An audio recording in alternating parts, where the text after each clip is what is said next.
Nous allons entendre maintenant le témoignage de Renaud Blanc, pompier, auteur de 2 livres. Le premier en 2008, son titre « Sapeur-pompier volontaire, passion et désillusion ». Le second, aujourd'hui, vient de sortir le titre « Sapeur-pompier volontaire, combat et désespoir ». Désillusion et désespoir, pourquoi des termes aussi forts? Il nous le dira après ce rappel d'un bizutage pour le moins choquant.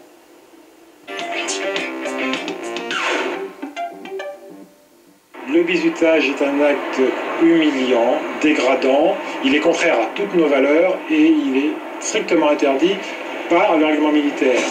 Des paroles nécessaires pour redorer l'image des sapeurs-pompiers de Paris salis par une affaire présumée de viol lors d'un bizutage. Des sanctions aussi. Après la plainte de 2 engagés, 12 militaires ont été suspendus de leurs fonctions et mis en examen. L'un d'entre eux a été incarcéré et l'unité de gymnastique à laquelle ils appartenaient a été dissoute. La hiérarchie a réagi, pourtant les victimes considèrent qu'elle a sa part de responsabilité.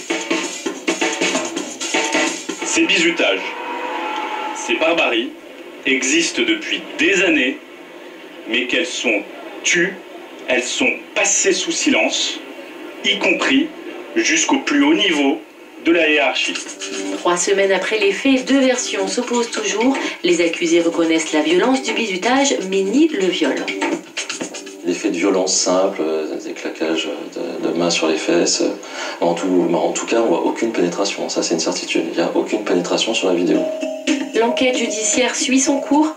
Les faits, s'ils sont avérés, compléteront la liste des sombres affaires de bizutage. Bonsoir Renaud Blanc. Bonsoir. Merci d'être là, sapeur-pompier volontaire, je l'ai dit. Il y a une question d'un téléspectateur qui vous est posée à propos de cette affaire. Oui. Cette histoire de bizutage qui dégénère en viol, enfin en viol supposé, hein, parce que l'enquête n'est pas terminée, est-ce un cas isolé ou des pratiques fréquentes chez les pompiers? Non, je pense que c'est un cas isolé, parce qu'il y a effectivement, toutes les casernes ne sont pas comme ça, heureusement.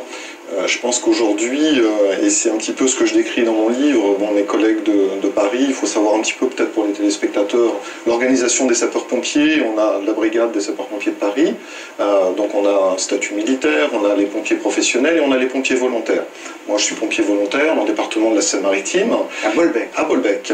Et effectivement, depuis 2001, je me bats pour essayer eh bien, de comprendre. J'ai lancé des messages d'alerte, de comprendre ce qui s'est passé là sur une affaire effectivement importante, puisque nous avions une pression énorme de notre chef de centre de l'époque, et qui ont fait que j'ai été amené à parcourir tout un chemin avec des obstacles, parce que notre hiérarchie, et je rejoins un petit peu ce qui a été dit dans le reportage, notre hiérarchie, effectivement, eh bien, ne nous a pas apporté ce qu'on... Alors vous n'avez pas été bizuté. Absolument pas. Mais vous avez été, et je reprends votre terme, harcelé. Oui. Alors de quelle façon? Eh bien écoutez, le harcèlement, il est d'une manière un petit peu sournoise, c'est-à-dire qu'on va geler votre avancement, on va vous faire porter un chapeau, par exemple pour mettre un article dans la presse qui n'est pas du tout issu de ma part, hein, pour essayer de déstabiliser effectivement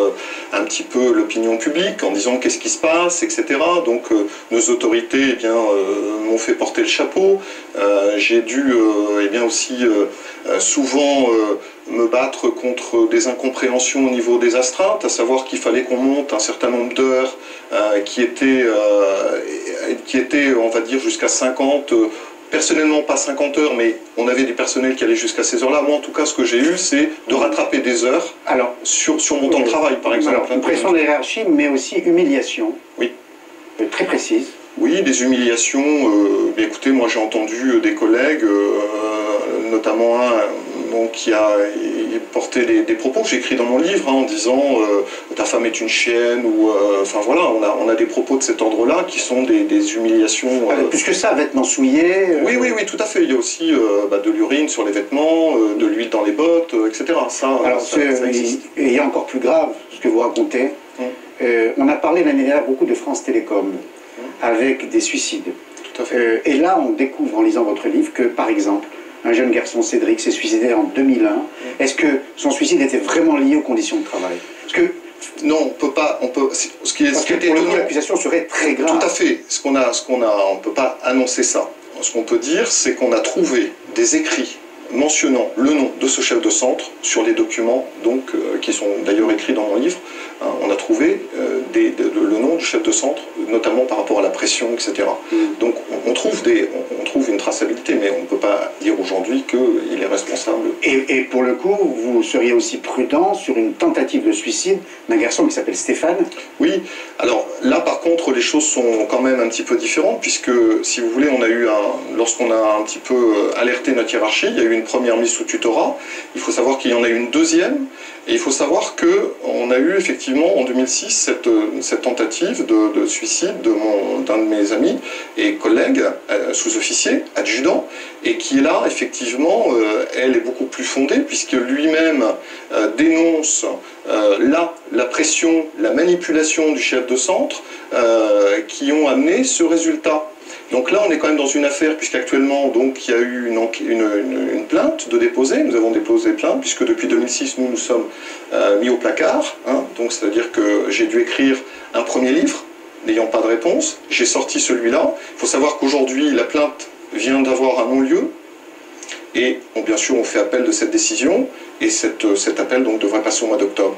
Donc, on est sur un combat permanent. J'écris des espoirs parce que je ne crois plus, en tout cas en ce qui nous concerne, effectivement sur revenir en tant que pompier. Je pense que tout ça c'est du passé. Par contre, je pense qu'il est important que l'on puisse donner aux pompiers la possibilité de parler, de s'exprimer, d'éviter les souffrances, parce que ça existe. Moi, lorsque ce livre est sorti, j'ai reçu des messages de secours par mail de collègues professionnels qui sont dans des situations difficiles, et je crois qu'il faut qu'on arrive maintenant à ce que nos autorités entendent ces messages-là. Et c'est incroyable parce que le grand public, Dieu sait si on vous admire.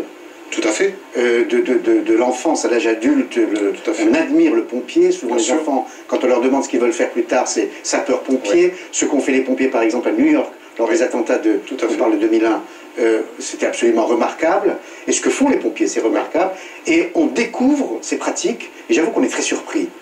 Oui, je pense que, en fait, si vous voulez, je crois qu'il y a un problème de management, peut-être dans le cadre de la formation. Je discutais aussi avec des collègues qui, peut-être que certains officiers, peut-être faudrait-il appuyer le côté dramatique qui peut aller jusqu'au suicide.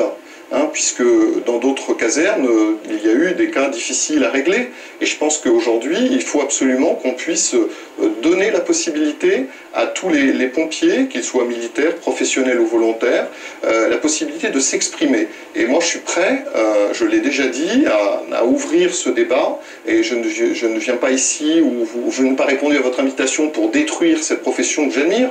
Moi, j'ai 25 ans de carrière, j'ai été gelé dans mon avancement, j'ai eu des brimades, j'ai souffert.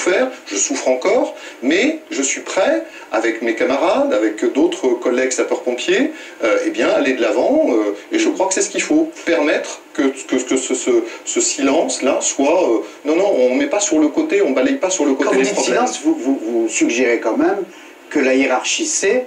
Oui, elle ne dit rien. Elle fait semblant de ne pas entendre. Comment se fait-il qu'on ait eu 2 tutorats en Seine-Maritime? Comment se fait-il que j'ai écrit aux plus hautes instances de l'État et que je n'ai pas eu de réponse? Comment se fait-il que notre chef de centre a toujours été en activité alors que nous avons été mis en indisponibilité et qu'aujourd'hui, je n'ai pas pu réintégrer? Aujourd'hui, je suis privé de mes droits, je ne peux pas toucher la PFR, qui est un droit, je ne peux pas toucher mes vacations, je n'ai rien fait. J'ai juste sauvé un de mes amis du suicide. C'est clair, c'est la dernière intervention que j'ai faite. Et voilà, et je me bats, et je continuerai à me battre pour aller jusqu'au bout. Et il faudra que cette affaire puisse aider les sapeurs-pompiers de France à pouvoir savoir qu'ils sont écoutés. Il y a une question qui vous est posée. Cette triste affaire peut-elle faire baisser le nombre de vocations? Non, je crois pas. Je crois que j'ai dans mon livre un message qui m'a été donné, hélas, par un officier qui malheureusement est décédé d'une longue maladie et je veux lui rendre hommage et je l'écris et il me disait que je crois que ce livre-là doit être sur la table de chevet de tous les sapeurs-pompiers, les plus jeunes, puisque ce message il s'adresse aussi aux plus jeunes, pour dire que s'ils détectent quelque chose qui est anormal, de pouvoir le détecter, de se dire que ça ne va pas. Mais je pense qu'effectivement, il faut que...